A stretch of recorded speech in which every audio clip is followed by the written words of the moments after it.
A graça e a paz a todos. Este é o canal Io do Pulcine. Se você ainda não é inscrito no canal, se inscreva no canal, aperte o sininho para que você possa receber as novas notificações. Estamos realizando a leitura do livro Visão Espiritual de Austin Sparks, capítulo de número 2, o resultado da visão espiritual. Proferiu a sua palavra e disse: palavra de Balaão, filho de Beor, palavra do homem de olhos abertos, palavra daquele que ouve os ditos de Deus, o que tem a visão do Todo-Poderoso e prostra-se, porém, de olhos abertos. Números 24, 3 e 4. E foram para Jericó. Quando ele saía de Jericó, juntamente com os discípulos e numerosa multidão, Bartimeu, cego mendigo, filho de Timeu, estava assentado à beira do caminho. Perguntou-lhe Jesus: O que queres que eu te faça? Respondeu o cego: Mestre, que eu torne a ver. Então Jesus lhe disse: Vai, a tua fé te salvou. E imediatamente tornou a ver e seguia Jesus estrada fora. Marcos capítulo 10, versos 46, 51 e 52. Jesus, tomando o cego pela mão, levou-o para fora da aldeia e, aplicando-lhe saliva aos olhos e impondo-lhe as mãos, perguntou-lhe: Vês alguma coisa? Este, recobrando a vista, respondeu: Vejo os homens, porque como árvores os vejo andando. Então, novamente lhe pôs as mãos nos olhos, e ele, passando a ver claramente, ficou restabelecido, e tudo distinguia de modo perfeito. Marcos, capítulo 8, versículo 23 ao 25. Caminhando Jesus, viu um homem cego de nascença, dizendo-lhe: Vai, lava-te no tanque de Siloé, que quer dizer enviado. Ele foi, lavou-se e voltou vendo. Ele retrucou: Se é pecador, não sei. Uma coisa sei: eu era cego e agora vejo. João, capítulo 9, versículos 1, 7 e 25. Para que o Deus de nosso Senhor Jesus Cristo, o Pai da glória, vos conceda espírito de sabedoria e de revelação no pleno conhecimento dele, iluminando os olhos do vosso coração, para saberdes qual é a esperança do seu chamamento, qual a riqueza da glória da sua herança nos santos, e qual a suprema grandeza de seu poder para com os que cremos, segundo a eficácia da força do seu poder. Efésios, capítulo 1, versículos 17 ao 19. Pois dizes: Estou rico e abastado, e não preciso de coisa alguma, e nem sabes que tu és infeliz, sim, miserável, pobre, cego e nu. Apocalipse 3,17.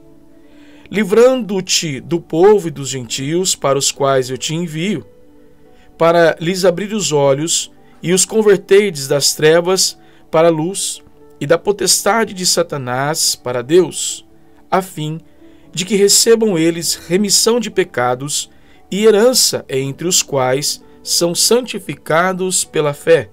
Atos capítulo 26, versículos 17 e 18. Logo no início de nossa meditação anterior, estivemos falando da causa da doença do nosso tempo, que é a cegueira espiritual. Tomamos aquelas passagens que lemos e observamos como elas, de forma geral, cobrem todo o terreno da cegueira e da visão espiritual. Depois, passamos a falar sobre o fator comum nesses casos, que é: a visão espiritual é sempre um milagre. Ninguém tem verdadeira visão espiritual por natureza. Ela é algo que vem do céu como uma ação direta de Deus. É uma faculdade que não está aqui naturalmente, mas tem que ser criada. de modo que a própria justificação para a vinda de Cristo do céu a este mundo é achada neste fato. O homem nasce cego e precisa de um visitante do céu para lhe dar a visão. Por fim, vimos que perder a visão espiritual é perder o elemento sobrenatural na vida cristã. Este era o problema de Laodiceia. Prosseguimos vendo que a grande necessidade da época é de cristãos que realmente possam dizer: eu vejo. Pense em você nascendo cego e vivendo talvez até a maturidade sem ter visto nada nem ninguém. E de repente seus olhos são abertos para ver tudo e todos. O sentimento de assombro estaria ali. O mundo seria um mundo maravilhoso. Imagino que, quando aquele homem em João 9 foi para casa, ele dizia constantemente: e maravilhoso ver as pessoas e todas estas coisas. Maravilhoso. Esta seria a palavra mais encontrada em seus lábios. Sim. Mas existe uma contrapartida espiritual, e a grande necessidade é de pessoas que têm assombro espiritual em seus corações todo o tempo. Aquilo que nasceu pela revelação do Espírito Santo é um assombro constante e crescente. É um novo mundo, um novo universo. Esta é a necessidade do nosso tempo. Eu vejo. Nesta meditação, vamos seguir de perto a ideia de que em cada estágio da vida cristã, do início à consumação, o segredo deve ser apenas este: eu vejo. Nunca vi como vejo agora. Nunca vi dessa forma. Nunca vi com essa perspectiva, mas agora eu vejo. Deve ser assim todo o tempo, do princípio ao fim. Se a vida é uma verdadeira vida no Espírito. Por um curto espaço de tempo, pensemos em uma ou duas fases da vida cristã que devem ser governadas por esta grande realidade de ver pela operação divina. Você vai se lembrar bastante da palavra de Deus enquanto falo, vendo o quanto existe nas Escrituras a esse respeito. A visão governa o início da vida cristã. O que é o início da vida cristã? É um ver. Deve ser um ver. A própria lógica das coisas exige que seja um ver. Por esta razão, o todo da vida cristã deve ser um movimento progressivo numa linha, em direção a um fim. A linha e o fim é Cristo. Esta foi a questão com o homem nascido cego em João 9. Você se lembra como, depois de o terem lançado fora, Jesus o encontrou e lhe disse: crês tu no Filho do Homem? E o homem respondeu e disse: quem é, Senhor, para que eu nele creia? E Jesus lhe disse: já os tem visto. É o que fala contigo. Então afirmou ele: creio, Senhor, e o adorou. O resultado da visão espiritual é o reconhecimento do Senhor Jesus, e será assim por todo o caminho, do princípio ao fim. Podemos dizer que a nossa salvação foi uma questão de ver-nos como pecadores. Mas, se tivéssemos parado ali, nossa expectativa teria sido muito pobre. Ou podemos dizer que é ver Cristo morrendo pelos pecadores. Isso é muito bom, mas não o bastante. A menos que vejamos quem Cristo é, aquela coisa sutil e fatal que afirma que muitos soldados britânicos tiveram uma morte tão heróica por seus companheiros como foi a morte de Jesus, pode encontrar abrigo em nossos corações. sem discernir ou discriminar entre um e outro. Não, toda a questão é resumida no ver Jesus. Quando realmente vemos a Jesus, o que acontece? O que aconteceu com Saulo de Tarso? Bem, uma porção de coisas aconteceu, e coisas poderosas que nada mais senão o ver a Jesus poderia produzir.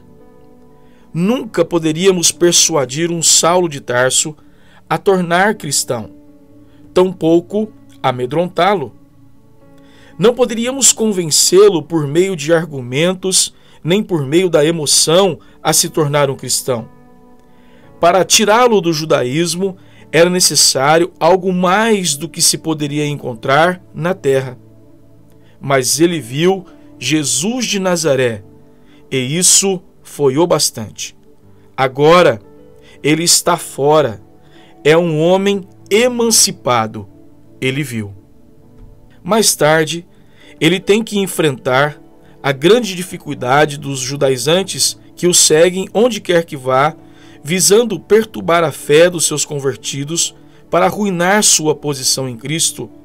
Se já não haviam conseguido isto, refiro-me aos convertidos e igreja na Galácia. Então, ele levanta de novo toda a questão no tocante ao que realmente é um cristão e focaliza este mesmo ponto no que aconteceu na estrada de Damasco. A carta aos Gálatas pode ser resumida assim: o cristão não é alguém que faz isso ou aquilo e deixa de fazer isso e aquilo por serem coisas proibidas.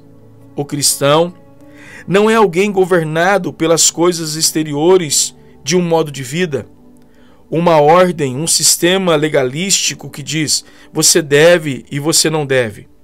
O cristão está incluído nesta declaração: aprove a Deus revelar o seu Filho em mim. Gálatas capítulo 1, verso 15 e 16. Esta é apenas outra forma de dizer: ele abriu meus olhos para ver a Jesus, pois as duas coisas são idênticas. A estrada de Damasco é o lugar. Quem és, Senhor? Eu sou Jesus de Nazaré. Aprove a Deus revelar seu Filho a mim. Isso é uma e a mesma coisa. Ver de forma interior, isso faz um cristão. Deus resplandeceu em nosso coração para a iluminação do conhecimento da glória de Deus na face de Cristo. 2 Coríntios 4, 6. Em nosso coração, Cristo, assim comunicado e revelado no interior, é o que faz um cristão. O cristão fará ou não fará certas coisas, não pela anunciação de certas leis cristãs, muito menos pelas judaicas, mas conforme a direção interior do Espírito Santo, por Cristo no coração. É isso que faz um cristão, e nisso é lançado o fundamento para todo o resto, até a consumação, porque será apenas isso de forma crescente. Assim, o fundamento deve ser conforme a superestrutura. Tudo faz parte de uma peça, e ver a Cristo. Esta é uma declaração ousada sobre a qual muito mais poderia ser dito, mas é um desafio. Temos que nos perguntar sobre qual fundamento descansa a nossa vida cristã. E sobre algo exterior, algo que lemos, algo que nos foi contado, algo que nos foi ordenado, algo que nos amedrontou ou emocionou, ou tem como base isto? Aprove a Deus revelar seu Filho a mim? Quando eu o vi que pecador eu sou e também vi que Salvador Ele é. Isso aconteceu porque eu o vi. Sei como isso é elementar para uma conferência de cristãos. Mas às vezes é bom examinar nossos fundamentos. Nunca saímos desses fundamentos. Não vamos crescer e nos tornar tão maravilhosos a ponto de deixar tudo para trás. Tudo faz parte de uma peça só. Não quero dizer que permanecemos nesse estágio elementar toda a nossa vida, mas levamos o caráter dos nossos fundamentos até o fim. A graça que lançou o fundamento trará a pedra de arremate com aclamações de graça e graça. Tudo será isso. A graça de Deus abrindo os nossos olhos. Não vou me deter mais neste ponto. A visão governa o crescimento espiritual. Vamos passar para o crescimento. Como o início é pelo ver, assim também é o crescimento. O crescimento espiritual vem através do ver. Desejo que você pense nisto. Temos que ver se desejamos crescer. O que é crescimento espiritual? Responda cuidadosamente em seu coração. Penso que algumas pessoas imaginam que o crescimento espiritual é adquirir cada vez mais verdades. Não necessariamente. Você pode crescer em tal conhecimento à medida que cresce, mas não é apenas isso. O que é crescimento? E ser conformado na imagem do Filho de Deus. Este é o fim, e é nessa direção que estamos nos movendo de forma progressiva, firme e constante. Crescimento pleno, maturidade espiritual e sermos feitos conforme a imagem do Filho de Deus. Isso é crescimento. Então, se for assim, Paulo nos diz, e todos nós, com o rosto desvendado, contemplando como por um espelho a glória do Senhor, somos transformados de glória em glória, na sua própria imagem, como pelo Senhor, o Espírito. Segundo aos Coríntios, capítulo 3, verso 18. Somos conformados pelo ver e crescemos pelo ver. O ministério do Espírito Santo. Ora, o que foi dito anteriormente contém um princípio precioso e profundo. Como podemos ilustrá-lo? Penso que com o próprio texto que foi citado. A última frase nos dá a chave, como pelo Senhor, o Espírito. Espero não estar fazendo uso de uma ilustração muito trivial ao tentar ajudar nesse aspecto. Quando me volto para Eliezer, servo de Abraão, Isaque e Rebeca, naquele antigo clássico do Antigo Testamento, você se lembra do dia em que Abraão, ficando velho, chamou o seu mordomo fiel, Eliezer, e lhe disse: põe a mão por baixo da minha coxa, para que eu te faça jurar pelo Senhor, Deus do céu e da terra, que não tomarás esposa para meu filho das filhas dos cananeus, entre os quais habito, mas irás à minha parentela, e daí tomarás esposa para Isaque, meu filho. Gênesis 24, 2 e 4. E ele jurou. Então Eliezer saiu, como você sabe, com os camelos para o distante país do outro lado do deserto, orando enquanto ia, para que o Senhor prosperasse seu caminho e lhe desse um sinal. O sinal foi dado junto ao poço. Rebeca correspondeu ao sinal de Eliezer e, depois de estar um pouco com a família, enfrentou o desafio de maneira muito clara e decidiu ir com ele.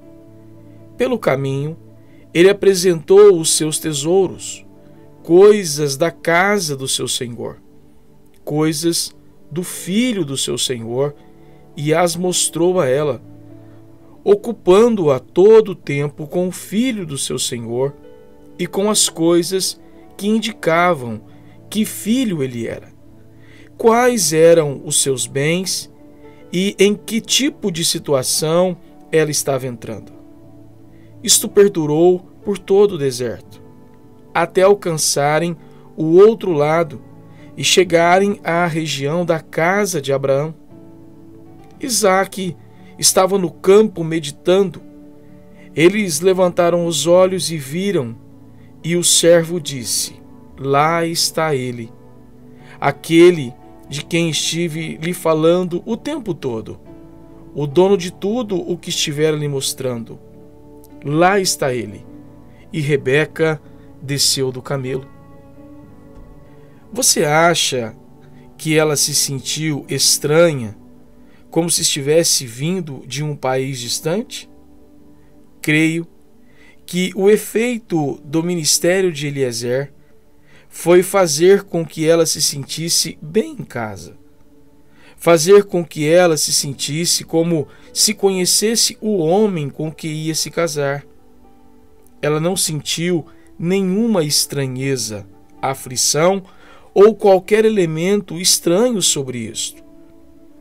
Podemos dizer que os dois, Isaque e Rebeca, simplesmente se amalgaram.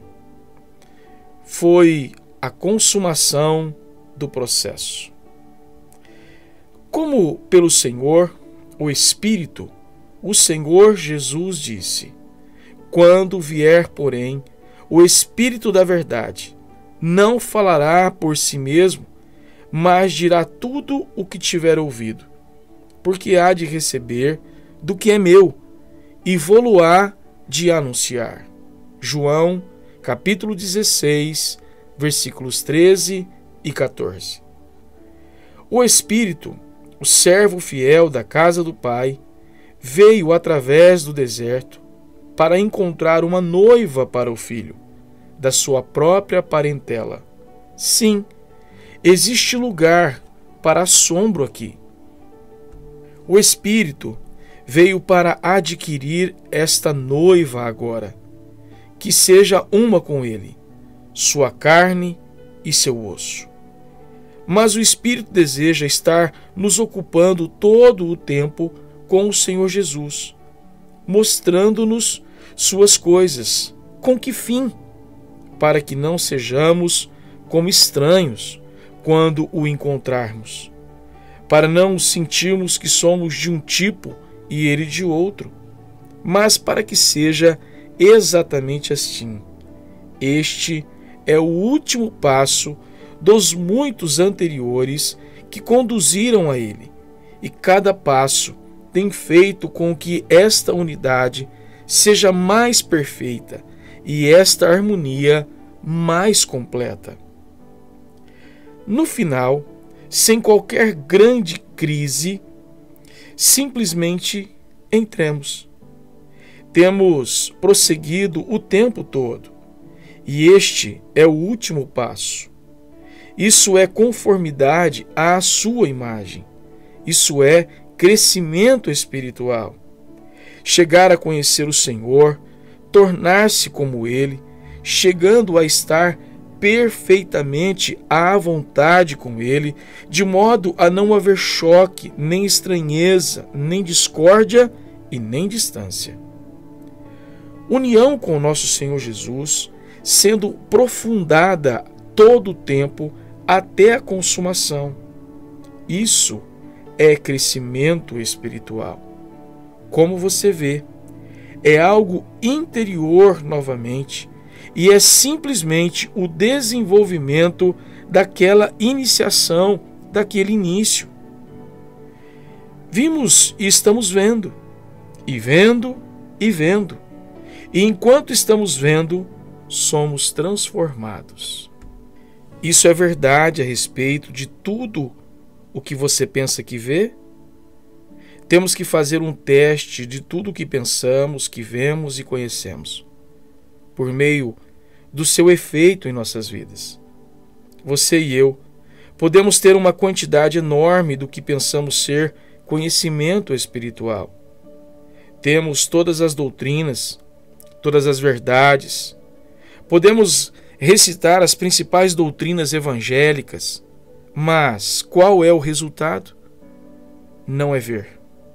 Amado, no sentido espiritual, se não somos transformados, esta é a tragédia que muitos têm todas estas coisas, mas são tão pequenos, tão débeis, tão desagradáveis, tão cruéis, tão legalistas. Sim, ver é ser transformado. E se isso não acontecer, não é ver. Seria muito melhor se fôssemos despojados de tudo isso e levados exatamente ao ponto onde vemos apenas aquele pouquinho que faz grande diferença. Devemos ser bem honestos com Deus sobre isso. Não é preferível ter apenas um pouquinho de visão espiritual que tenha 100% de eficácia do que uma montanha de conhecimento com 90% que não serve para nada? Devemos pedir ao Senhor que nos livre de avançar além da vida espiritual. Quero dizer, avançar no aspecto do conhecimento, uma espécie de conhecimento que presume conhecer. Você sabe o que quero dizer? O ver real, diz Paulo, é ser transformado.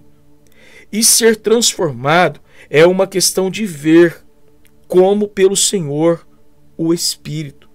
Portanto, devemos orar para ver. Alguns de nós conhecíamos nossa Bíblia, nosso Novo Testamento, conhecíamos Romanos, Efésios, isto é, pensávamos que conhecíamos. Podíamos até mesmo dar aulas de Bíblia e desses livros e sobre as verdades neles contidas. E assim, fizemos por muitos anos. Então um dia nós vimos. E as pessoas viram que tínhamos visto e disseram: o que aconteceu com este ministro? Ele não está dizendo nada diferente do que sempre disse, mas há uma diferença. Ele viu algo. É isso. A visão governa o ministério. E, naturalmente, isso nos leva ao próximo ponto, embora seja numa breve palavra. O que é verdadeiro com respeito ao início da vida cristã? O que é verdadeiro com respeito ao verdadeiro crescimento? Também é verdadeiro com respeito à questão do ministério. Mas não pense que estou falando de qualquer classe especial de pessoas chamadas de ministros. Ministério, como já foi dito antes neste estudo, é uma questão de utilidade espiritual. Qualquer ministério que não seja um assunto de utilidade espiritual não é ministério verdadeiro. E qualquer que for espiritualmente útil é um ministro de Cristo. De modo que estamos todos no ministério, no plano de Deus. Visto ser assim, todos somos afetados, todos somos governados por esta mesma lei. Ser útil espiritualmente é uma questão de ver.